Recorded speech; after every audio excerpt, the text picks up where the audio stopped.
Shanxi Province, China. April 5th, 2019.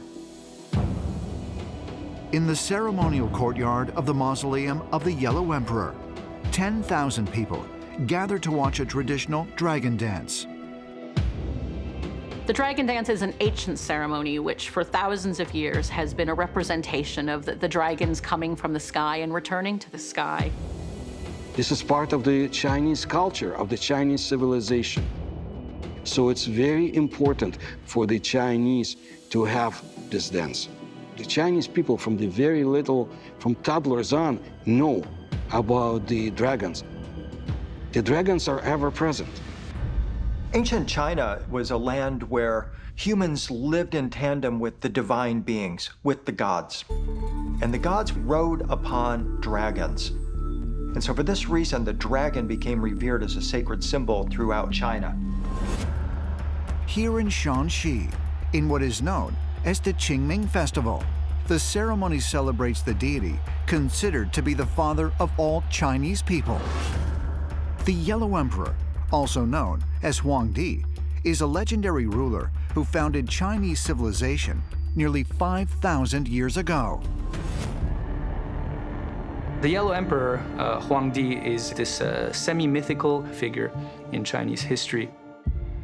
He's an originator of Chinese civilization and culture, and he is credited with numerous inventions that came to define Chinese civilization, anything from domesticating animals to the calendar and various astronomical sciences. And the Yellow Emperor also crafted a magical cauldron. And one version of the story has a dragon emerging from the cauldron. And then the Yellow Emperor jumps on the dragon's back, and the dragon ascends up to heaven. The Chinese would say, we're the descendants of the Yellow Emperor.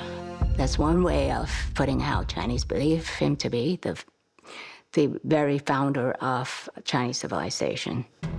In fact, just about everything that you would think as the basic elements of civilization is somehow associated with the Yellow Emperor. We Chinese people consider ourselves the descendants of the dragon. So there should be a certain connection between the identities of the Chinese people, both as the descendants of the Yellow Emperor and as the descendants of the dragon. At the end of the Qingming Festival, the dragon is released into the sky, symbolizing Huangdi's departure from Earth to the heavenly realm. The Yellow Emperor is believed to have flown up to the sky and dwell in the pole star at the very center of the sky. And there he actually would live forever. The idea of a dragon, a metaphysical being who looked very real, had to come from somewhere. They could not just imagine a complicated being like Chinese dragons. They had to see objects that were flying at incredible speeds and the superior beings riding on them. Now, from the ancient astronaut perspective, the dragon was never a dragon. It was a flying craft. It is only natural that our ancestors would describe these things as living creatures with fire and smoke. They had never seen anything like it before. One has to wonder if Huangdi himself was misinterpreted and that he was an extraterrestrial and he arrived in an extraterrestrial craft. In China, in UFO research, a dragon is the symbol of aircraft. There is a view that the Yellow Emperor arrived in the wonderful land of China through an aircraft, and he flew back afterwards. Could the story of Huangdi traveling on a dragon be an account of an extraterrestrial traveling in a spaceship, as ancient astronaut theorists suggest? In the modern world, tales of dragons are widely considered to be strictly a product of the imagination. But some researchers believe physical evidence exists that suggests the ancient stories of dragons could be true. December 30th, 2013. In an international television news broadcast, former Canadian Minister of National Defense, Paul Hellyer, makes an astonishing statement. He claims to have knowledge that extraterrestrials are visiting Earth. Why do you say that UFOs are as real as the airplanes flying over our heads? Well, because I know that they are. They've been visiting this planet for thousands of years. And there is what is called a federation of these people, and they have rules. The interview sent shockwaves through the media. Viewers questioned why a high-level official would make such an announcement. Paul Hellyer first came forward in 2005, but it wasn't until January of 2014 that his story truly went viral. That gave me the dubious distinction of being the first person of cabinet rank in the G8 group of countries who ever said categorically, without reservation, UFOs are real, and you have to accept them as being real. This is difficult territory, but I understand there's a federation that is monitoring us most closely and keeping tabs on us. Could there be truth to Hellyer's statements? Is it possible that there is a galactic federation of extraterrestrials overseeing Earth? But if so, what is the evidence behind such astounding claims? Edgewood Arsenal, Chesapeake Bay, Maryland, 1952. As part of a secret government program termed Project Penguin, medical doctor and psychiatrist Andrea Puharich set up a special laboratory where psychics and military personnel gathered to investigate psychological manipulation and hallucinogenic drugs. Perhaps one of the most compelling and controversial aspects of Puharich's research was channeling, which involved making contact with non-physical beings through the use of psychics. It's very important that we understand that this was a serious scientific endeavor. No candles or holy water, any of that was used. Puharich used a Faraday cage, a copper room that was specially insulated according to US naval standards. It would prohibit mid-level electromagnetic waves and electrostatic. In this Faraday cage, individuals would relax and allow the mind over matter signal to take place. In December 1952, Puharich invited Hindu mystic and doctor D.G. Vinod to one of these channeling sessions. During the experiment, Vinod went into a deep trance and made contact with a group of entities called the Nine. At the very beginning, they just announced themselves as 9 principles of the universe. Well, that's pretty big to start with. But nevertheless, they said they were extraterrestrials. They were forces from beyond.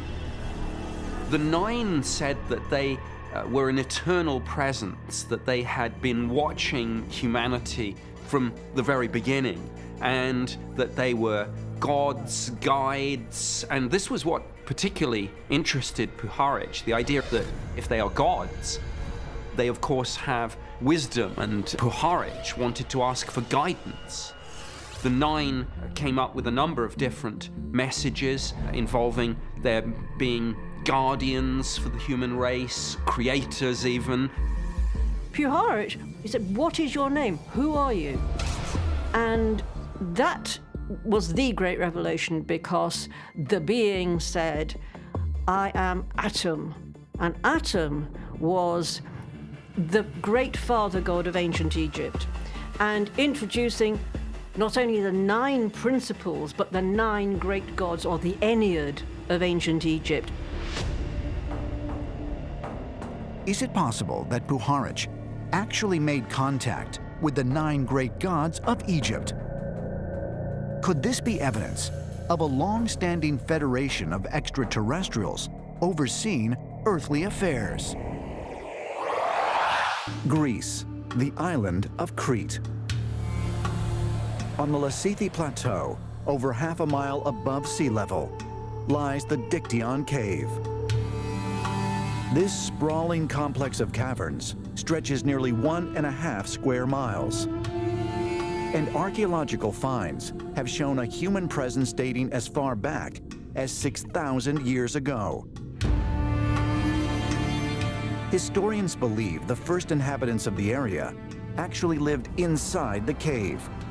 And according to legend, its many chambers were once home to an otherworldly being, Zeus, the Greek god of thunder. In Greek mythology, Zeus is the son of Cronus, the king of the first generation of gods, known as the Titans. Zeus's father, Cronus, is not particularly excited about giving birth to a child because he's heard a prophecy that one of his children is going to overthrow him. So just as soon as his children are born, he just swallows them all down. Now, his mother, Rhea, who is Cronus' wife, is distraught about this, so what she does is substitute a rock that she's wrapped up in swaddling clothes, gives it to Cronus, which he swallows down. And what she does is hide Zeus away in a cave, so he grows up there. In Theogony, the 8th century BC poet Hesiod describes the cave Zeus was hidden in as lying in these very mountains, and specifically near the city of Lyktos, the location of the Dictyon Cave. But the similarities between this cave and the cave of Zeus described in Greek mythology go much further. The ancients say that when they are talking about mythology, it is about unrecorded events of their past. According to the Greek myths, the child Zeus was nourished on a mixture of honey and milk at the udder of the goat. Now, around 1900 AD, a chamber in the Dictyon Cave was identified by locals as the birthplace of Zeus. And when archaeologists went in there, they discovered an altar with remains of numerous religious offerings, amongst them honey and goat milk. These remains date back 4,000 years to the exact period in which the ancient Greek stories took place. The question is this once again a coincidence that modern excavations find remains in this cave that match up with what's written in Greek mythology? Also found in the Dictyon Cave were numerous artifacts dating back to what would have been the time of Zeus's childhood, according to the Greek stories. Among them was a fragmentary inscription bearing a hymn dedicated specifically to Zeus. Could the Dictyon Cave really be the cave described in Theogony? And if actual locations from Greek mythology really do exist, could legendary characters and events also be based on historical fact? We think of mythology as something which has been invented. But really, when we look at the ancient Greeks, they believed that the War of the Titans physically happened, that this was a war which was fought in heavens by the deities.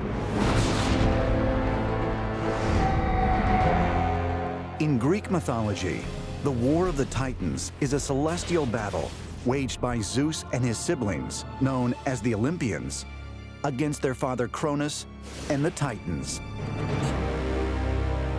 The Olympians, who are the victors in this battle, were the gods worshipped by the ancient Greeks.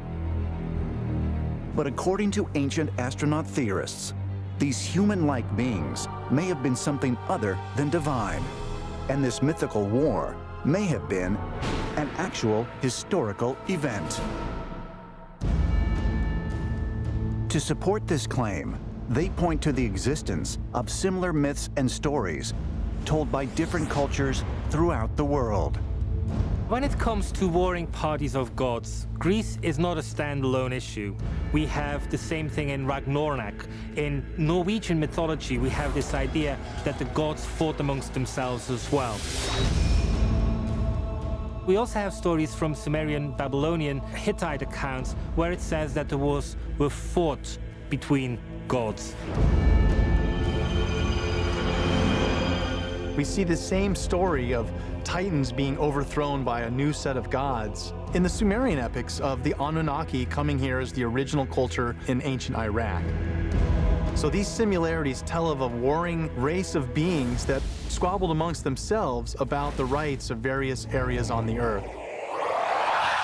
Planet Earth, 65 million years ago. An 8-mile wide asteroid hurtles towards the planet at approximately 12 miles per second and strikes the region now known as the Yucatan Peninsula with a force of 100 million megatons of TNT. According to mainstream science, this catastrophic event forever changed the climate and the topography of Earth and ended the reign of the dinosaurs.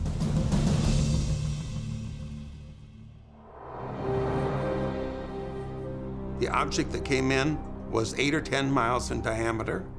That impact dug a deep hole, lofted material into the atmosphere, black dust, which shrouded the planet in darkness for months, maybe for a couple of years.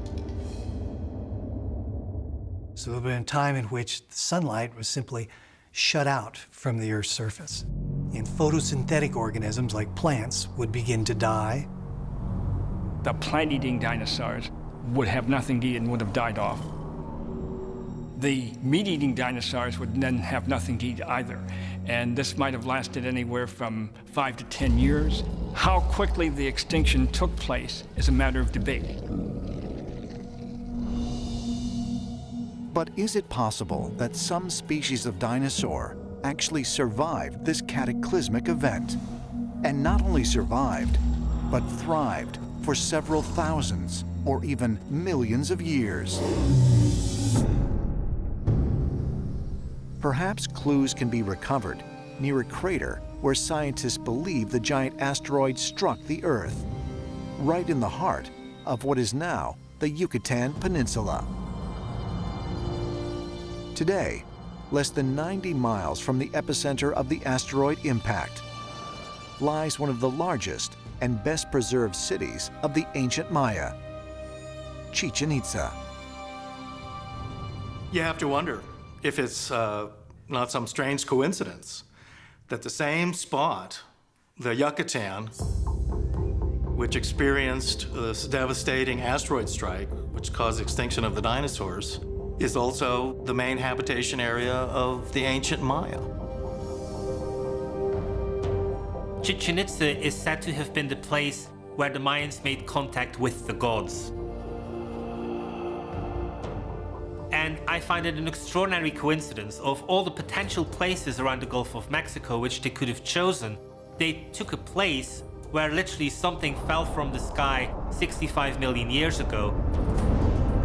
And the Mayans believed that this contact with the gods, this contact with the sky, happened there up until the most recent of times. And so what we have here is either a coincidence or something else going on. And really this something else is only something which hardly anybody has touched upon. But I think it is something which really needs to be explored in far more detail. In the Mayan area and other areas of Mexico, there are curious depictions of dinosaurs. There's pterosaurs, there's a famous dinosaur that appears on one of the paintings at Bonampak.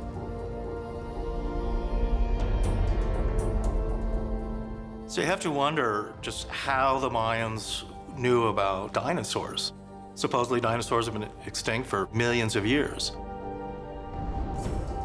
But if, as mainstream scientists believe, the dinosaurs had been extinct for millions of years before the evolution of mankind on this planet, then what would explain the wealth of Mayan art depicting interactions between humans and what appear to be dinosaurs, found in the very area where they supposedly died off?